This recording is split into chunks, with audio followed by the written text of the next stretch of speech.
Hey, welcome back to the channel. I just wanted to make a quick video explaining why in 2024 I purchased a Sony a7 Mark IV as my main camera. Considering the camera is a little old, I figured I'd explain why. I'm using it right now, so I won't be able to show it to you.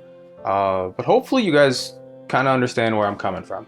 So as a point of reference, the first professional camera that I ever bought and used was the Sony a7 Mark III, which I purchased in, I believe, November of 2019. And I've been using that camera ever since as my main camera up until August of this year, so almost 5 whole years of the a7 Mark III. And I do still believe the a7 Mark III is a phenomenal camera. If I didn't have any camera right now, you can get a used one for like 1,300 Canadian dollars, which is an amazing price point for the amount of technology and specs and everything that you're getting in that camera. It's a phenomenal price. But I got to a point in my career as a freelancer cinematographer that I just wanted something a little bit better, but I also didn't want to break the bank. Which brings us exactly to the topic of this video as to why I bought the Sony a7 Mark IV in 2024. So number one, like I previously mentioned, I already had the Sony a7 Mark III. I was using that as the A camera, my main camera for pretty much everything.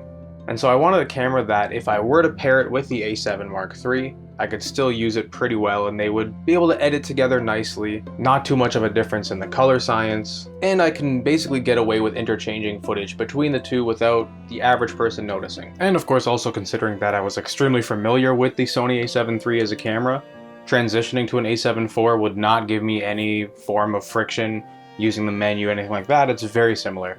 Yes, the menu in the a7 Mark IV is a little bit more updated, but I pretty much figured out where everything was within the first hour of having it. Another big reason why I chose the a7 Mark IV as my main camera is I just love the form factor of the Alpha series cameras. They're small enough where you can fit it in almost any bag, they're light enough where it's not too annoying to carry, but they still pack a punch. Now of course the easiest comparison to make is that I could have got an FX30 or an FX3, which is I'm pretty sure about the same size, maybe even lighter than the a7 Mark IV. But at those price points, I just don't think it's worth that much of a difference in both video quality and what you're getting out of the camera. Looking at the FX3 as an example, that camera brand new is $5,000, which is double what I paid for my Sony a7 IV, and I don't think it's going to give me double the quality of video, if that makes sense. Yes, of course, there's phenomenal benefits. The dual base ISO and the extended ISO range is amazing. The built-in fan, awesome, great for cooling. But I just don't see it as being $2,000 more worth benefits between the two cameras. And the FX30, considering it is the same price as the a7 IV, I did consider it as well. However, I do really like full frame. Yes, I could switch down to a crop sensor, no problem, but I'm just so used to shooting with a full frame, especially when it comes to what a focal length lens looks like on the full frame versus on a crop. I just couldn't see myself switching back to any crop sensor, at least not for my main camera.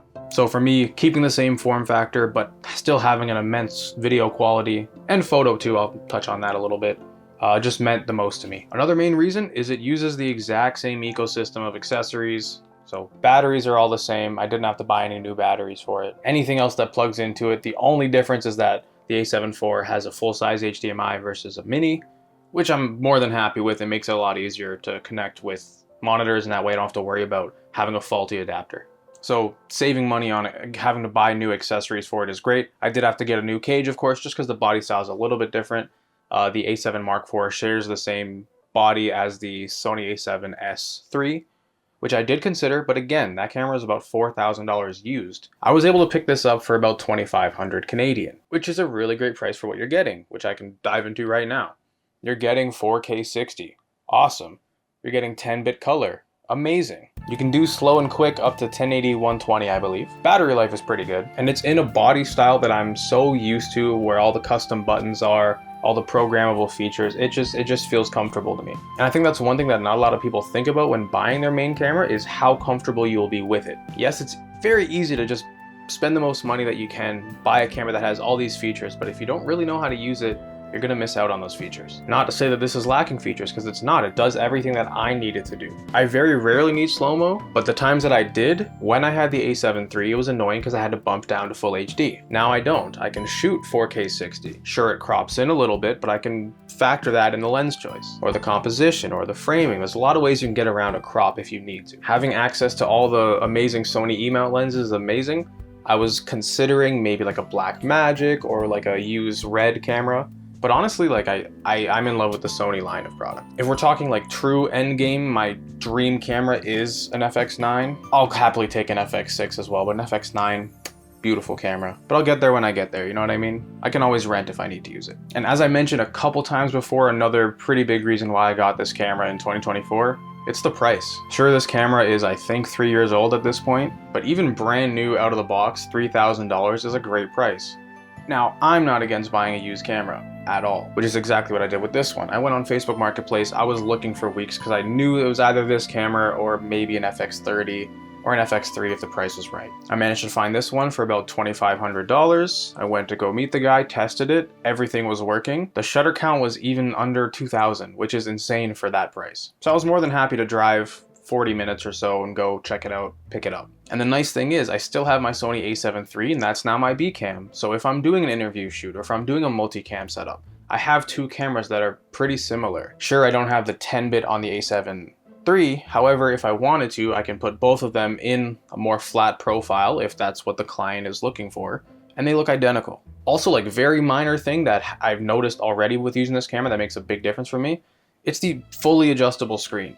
The a7 III is just a tilt from the back, so you can, see it high, you can see it kind of low, but you can't do anything sideways, and that was kind of a bother for me. With this, I have the flip out screen off to the side. I do still have my external monitor set up, but I have that screen off to the side where I can see the settings on the camera while I'm doing a talking head. That helps a lot. That makes sure like, oh yeah, I did actually set the shutter speed to what I want it to be. And having that big red box on the touchscreen panel when you're recording, just to make sure you know you're recording, making a big difference in my world. It's very hard for me to accidentally not record. Now, of course, if you're doing very professional level gigs and you are having a lot of clients in your area that are hiring you based on having a big cinema camera, then this might not work for you. This might look too unprofessional. The level of work that I'm doing, which is about half client work and half personal, this is amazing for me. It's not an issue for me to travel anywhere with this camera and throw it in a backpack. I've even thrown it, I have a nice little shoulder bag, like a 20-liter shoulder bag, I think. Throw it in there, I can throw the cage in there, I can throw the V-mount, I can throw in a lens or two, it all fits in there nicely. And I have a full camera package available to me in a simple backpack. And I think that we need to understand a little bit more that the camera doesn't make the cinematographer, right? You can do a lot with just lighting, you can do a lot with framing, composition, location, set design. That does so much more than the camera. And of course, audio is extremely important. I would very much rather have a really good audio system and a Sony Handycam versus an FX3 and just using the internal mic on it. So there's a lot of things that need to be considered when it comes to picking the right camera for you.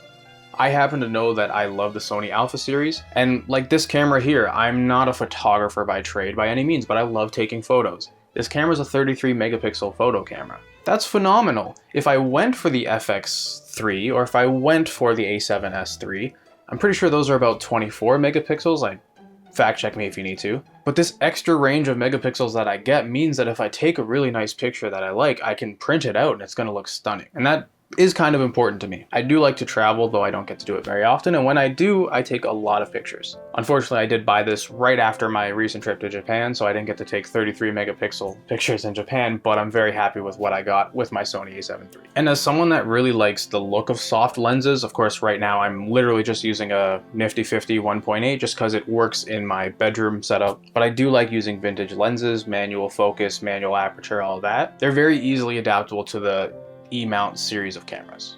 So that's a positive for me too. If you are just getting into cinematography or independent filmmaking, or you just want to make content, honestly, the a7 III, phenomenal camera. You're still getting 4K 24, you're still getting 8-bit color, which on YouTube, let's be honest, is perfectly fine. I have never watched a YouTube video and been able to tell if it was 8-bit or 10-bit color, because YouTube compresses the hell out of everything.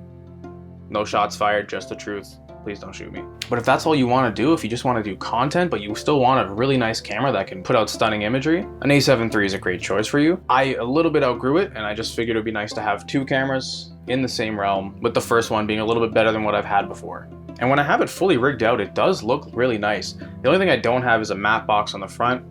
To be honest, I've found that they're a little bit extra, though maybe I'll find a use for it. Might be nice to do some ND filters in there instead of just using the spin-on filters, but I still use spin-on filters right now and they're perfectly fine. But I hope this video has explained a little bit as to why a cinematographer would be buying a 3-year-old camera, maybe 4 at this point, I'm not quite sure, probably 3 though, 3-year-old camera in this day and age when we have really nice cameras out. And honestly, it's just a balance of everything. The price is right. It does what I need it to do, and then some. I don't need all these fancy things. I don't need a cooling fan. I've never run into my camera overheating. And it gives me the exact quality that I need right now at this point in my career. So that's my reasoning as to why I bought a Sony a7 Mark IV in the great year of 2024 when we have all these amazing other camera options. Hopefully this helps. I appreciate you if you stuck around till the end. If you enjoyed my little explanation, drop a subscribe, leave a like, leave a comment. If you strongly disagree, I'd love to hear your opinions as well. Let me know what you think about this camera or other cameras in a similar price point.